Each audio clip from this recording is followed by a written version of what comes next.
मुसलमा बिन अब्दुल मलिक।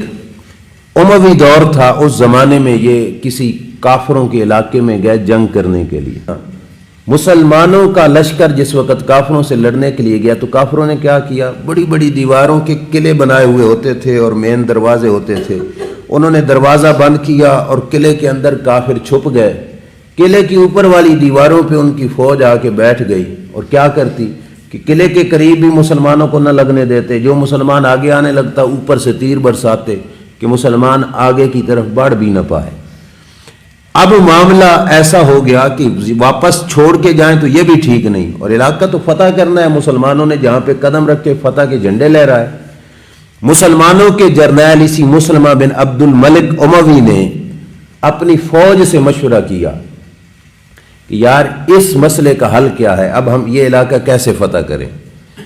तो उन्होंने कहा कि एक ही तरीका है कि कोई शख्स हम ही में से अपनी जान की परवाह किए बगैर तीर खाता रहे, तीरों के जख्म सहता रहे और तीर खाते हुए जाकर उनके किले के दरवाजे को तोड़कर खोल के आए, ताकि मुसलमान अपना राह अंदर बनाए। जिस वक्त मुस्लिम फौज किले के अंदर दाखिल होगी तो फिर फतह हमारी, हम काफरों को ख़त्म करके वहाँ पे अपना झंडा लहराएंगे।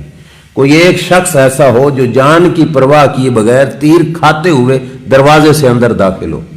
अभी ये बातें हो रही थी कि एक नक्काब पोश जिसने नक्काब पहना हुआ था, मुस्लिम मुजाहिदों में से था, नक्काब पहना हुआ और जिस्म उसने छुपाया हुआ, वो उठ के खड़ा हुआ। उसने कहा मैं ये काम करता हूँ, तुम तैयार हो जाओ। मुस्लिम फौज से निकला, तीर बरसते रहे, बरसते तीरों में उसने जख्म खाए और परवाह न की और जाके काफिरों के उस किले के दरवाजे को खोला। खोलता गया, मुस्लिम फौज अंदर दाखिल हो गई, काफिरों को गाली मूली गाजर की तरह काटा। अल्लाह ने मुसलमानों को फतह अता फरमाई और उस किले पे इस्लाम का झंडा लहराया। अब जो मेन बात इस मकाम से मैं अर्ज करना चाहता हूं कि इस वक्त फतह हो गई तो मुस्लिम जर्नैल ने अपनी फौज के साथियों को जमा किया, यानी उस वक्त जो मुस्लिम आर्मी थी उसको बिठाया और बिठा के उसने जो तकरीर की, तकरीर का हासिल ये था कि जिस शख्स ने इतना बड़ा काम किया है हम उसको बड़ा ओहदा देते हैं। नंबर 2, माले गनीमत जो हाथ आया उसमें से ढेर सारा हिस्सा उसे अता फरमाएंगे। और उन्होंने ये भी कहा कि उसको आम सिपाहियों से हटाकर कोई जर्नैल या कमांडर बना देते हैं और बादशाह वक्त को जाके बताते हैं ताकि वो उसकी मजीद कोई हौसला अफजाई करे। ये कमांडर की तकरीर थी, जर्नैल की तकरीर थी आम सिपाही के बारे में। से सारा कुछ बयान करने के बाद उसने कहा आप में से कौन था वो जिसने ये काम सर अंजाम दिया।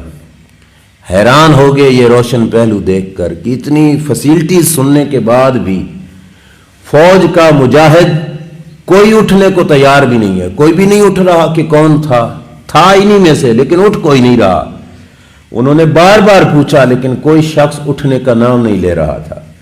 अब मुसलमा बिन अब्दुल मलिक उमवी ने उस वक़्त इंटेलिजेंस मुकर्रर की, यानी जासूस मुकर्रर किए कि तुम अपनी फौज में फैल जाओ, अकेले अकेले बंदे से पूछो, चेक करो कि वो मुजाहिद कौन था जिसने नकाब पहनकर ये किले का दरवाज़ा खोला और उसने तीर बदन पे बर्दाश्त किए, सारी तकलीफ़ें बर्दाश्त की, कौन था, ढूंढो इनमें से।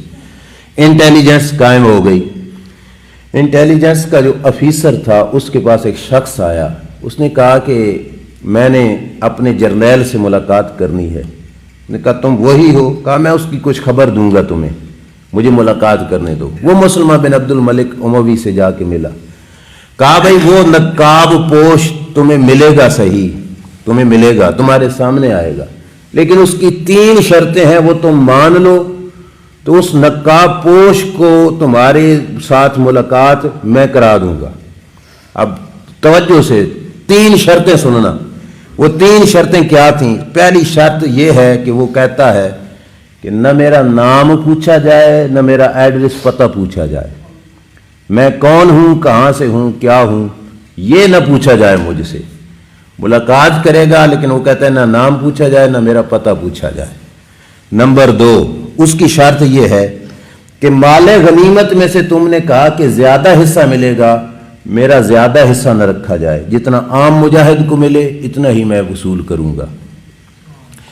نمبر 3 اس کی شرط یہ ہے کہ میرا ذکر خلیفہ وقت یعنی بادشاہ وقت کے سامنے نہ کیا جائے. کیوں؟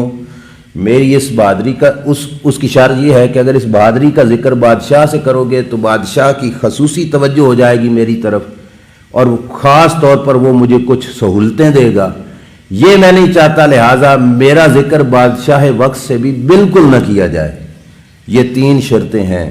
سمجھ آ رہی ہے نا؟ نام تک چھپایا، اضافہ بھی نہیں لینا، بادشاہ تک میرا نام تک بھی نہ پہنچے. یہ 3 شرطیں ہیں.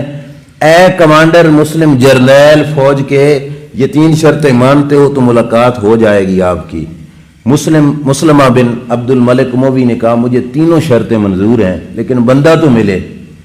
اس نے کہا السلام علیکم اور منہ پھیر کے واپس چلا گیا. کہا میں ہی تھا، میں ہی ہوں. سلام دے کے واپس چلا گیا. کہا میرا آج کے بعد کسی سے پوچھنا نہیں کہ کون تھا کون نہیں تھا.